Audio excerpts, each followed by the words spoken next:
Bem-vindos, bem-vindas ao podcast Companheiro Espírita, Spiritus Companion, o seu podcast bilíngue sobre espiritismo. Que maravilha estarmos juntos novamente. Meu nome é Yuri Castro e serei seu companheiro nesta jornada em que estudaremos, refletiremos e colocaremos os ensinamentos espíritas em prática. Se você gostar do que ouvir, não se esqueça de se inscrever e sintonizar todas as segundas-feiras para os nossos episódios semanais.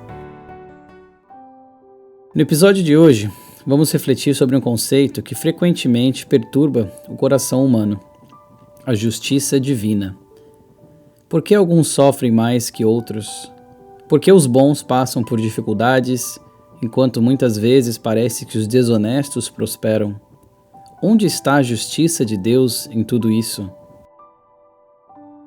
Bom, como de costume, vamos começar o episódio com a voz iluminada de Emmanuel pela psicografia de Chico Xavier. Esse aqui é do capítulo 51 do livro Justiça Divina. Deus é amor, amor que se expande do átomo aos astros, mas é justiça também, justiça que atribui a cada espírito segundo a própria escolha. Sendo amor, concede à consciência transviada tantas experiências quantas deseje, a fim de retificar-se. Aqui Emmanuel começa nos falando que Deus é amor, que Deus é justiça. E esses dois conceitos, essas duas ideias são então inseparáveis. E sendo amor, Deus, através da sua justiça, concede então à consciência transviada, ou seja, aqueles que erraram, tantas experiências quantas necessárias a fim de atingir a verdadeira retificação dos erros.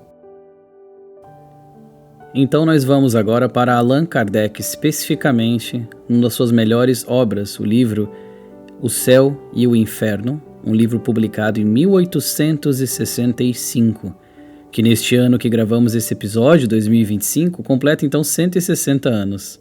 Olha que maravilha! E nesse livro, Allan Kardec comenta sobre essa doutrina do castigo eterno, das penas eternas. E ele fala que essa doutrina, então essas ideias, tinham uma razão de ser.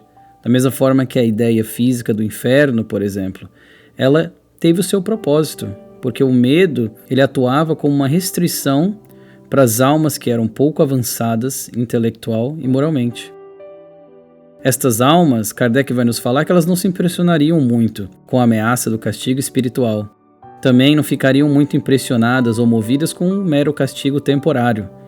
E seria muito complicado, então, explicar ou fazer com que elas entendessem um castigo gradual, castigo proporcional, as penas feitas de forma proporcional, porque eles não seriam capazes de compreender essas nuances, muitas vezes sutis, da questão do bem e do mal, ou do valor relativo das circunstâncias de cada espírito em cada caminhada.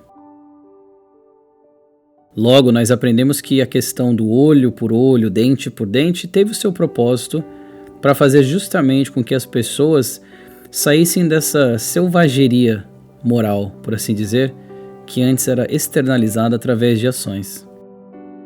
Kardec nos fala no livro O Céu e o Inferno como essa ideia de penas e recompensas futuras ou eternas existe em todas as religiões praticamente.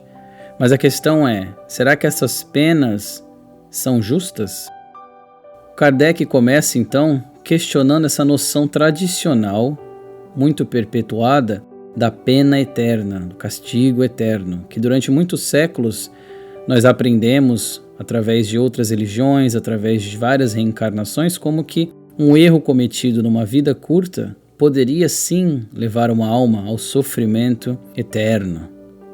Mas como será então que um Deus bom e justo permitiria um sofrimento eterno? Nós chamamos Deus de nosso Pai.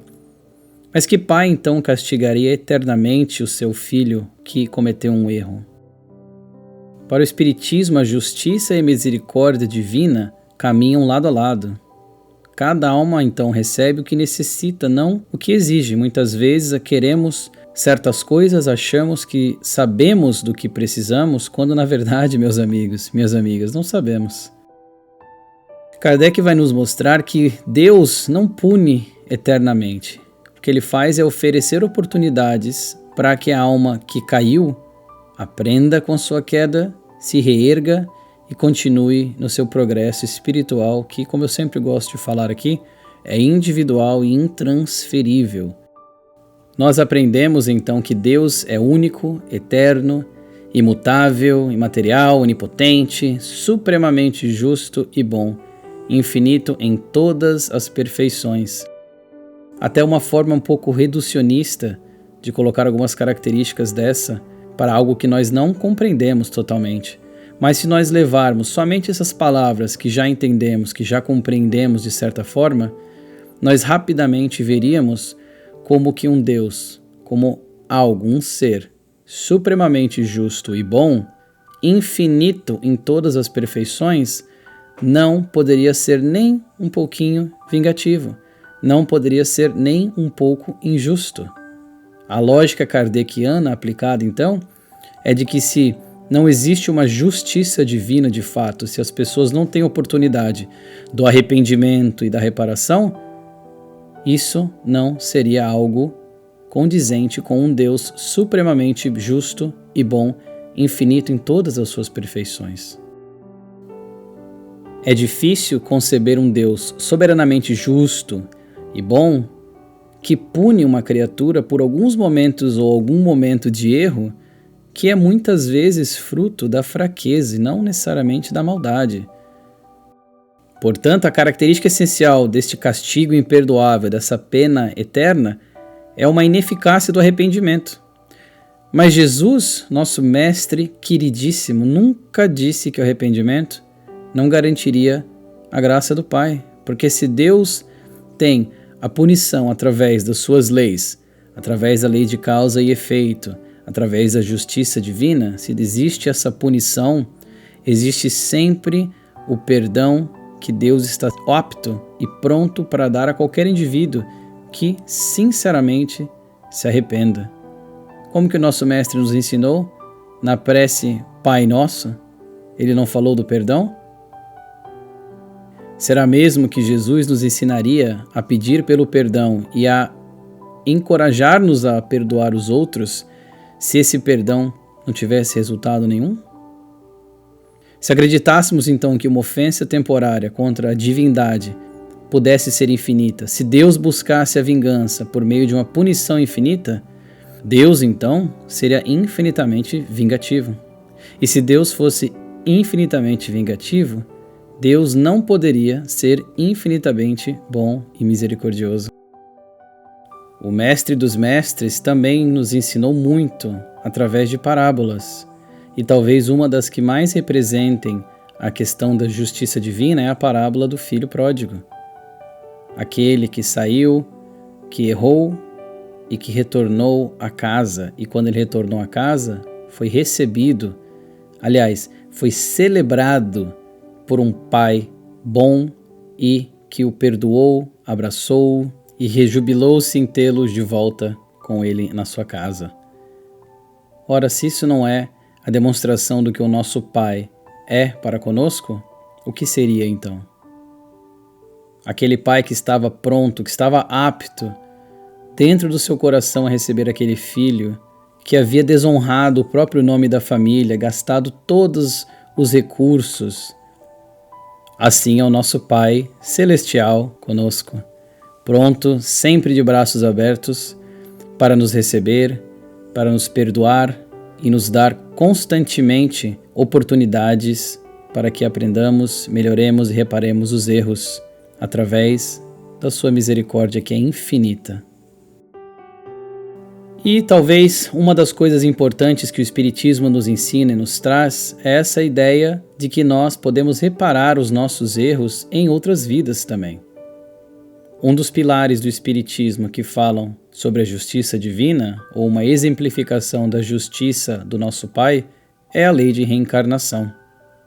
Mesmo quando a vida parece injusta, Deus é sempre justo, porque nós vemos que as provas que nós enfrentamos são exatamente aquilo que o nosso espírito mais precisa viver e que muitas vezes nós mesmos escolhemos antes de reencarnar.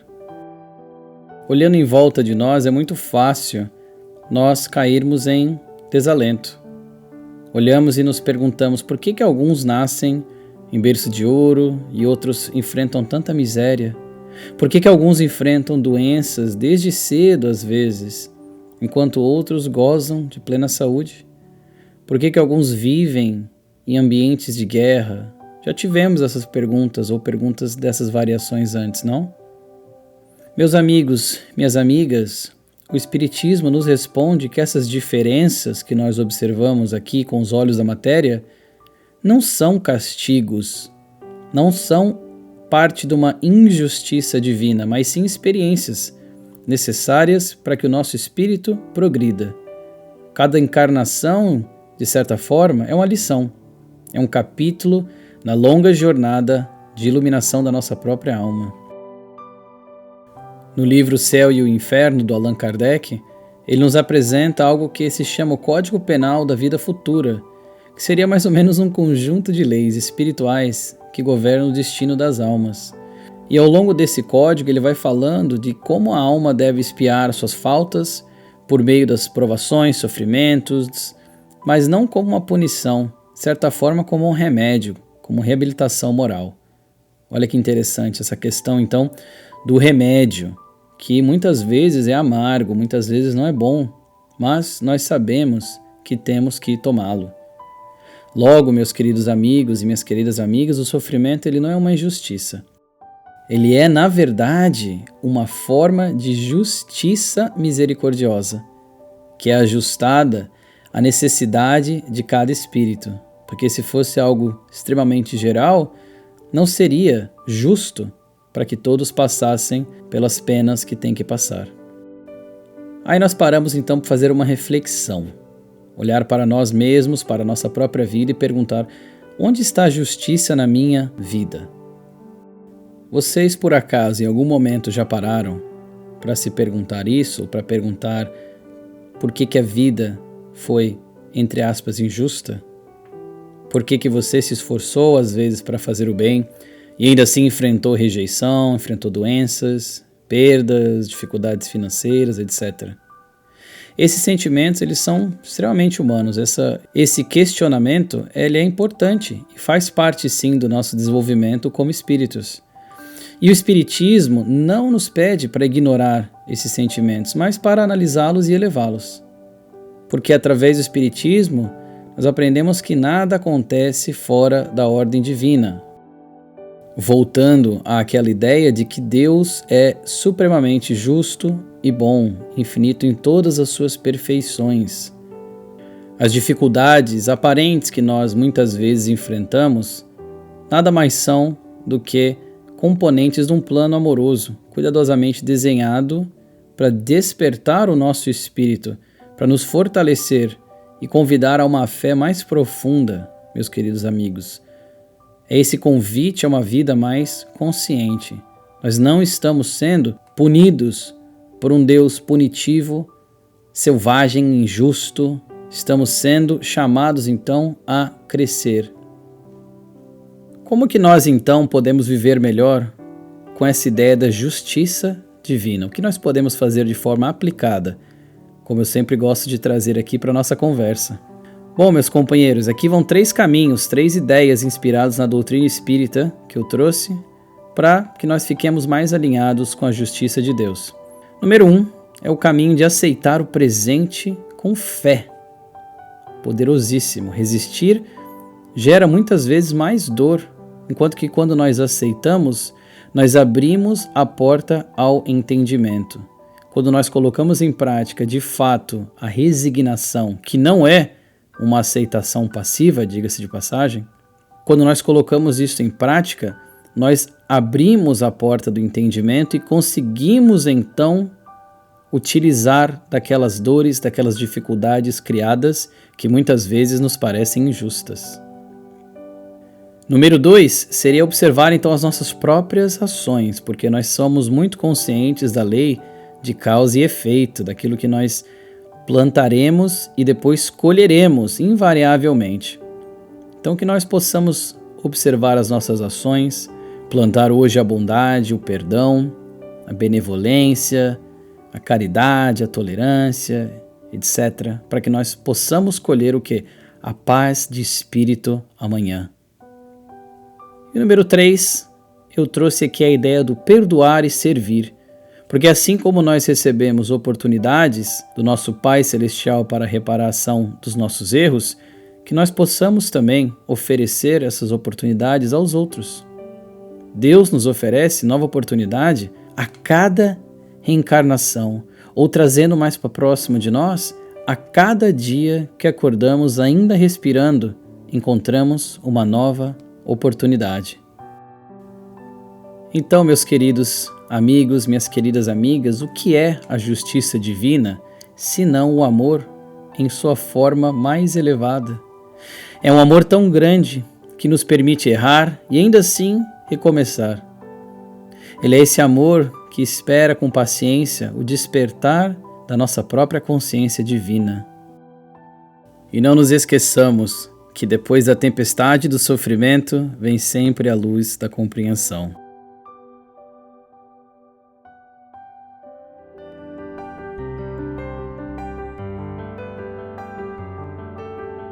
Chegamos então ao final de mais um episódio. Muito obrigado, meus queridos companheiros e companheiras, por estarem comigo nesse momento de reflexão. Se essa mensagem tocou seu coração, compartilhe com alguém que possa estar precisando lembrar que jamais está sozinho, que é amado e amparado pela justiça e pelo amor divino. Com amor fraterno, seu companheiro espírita.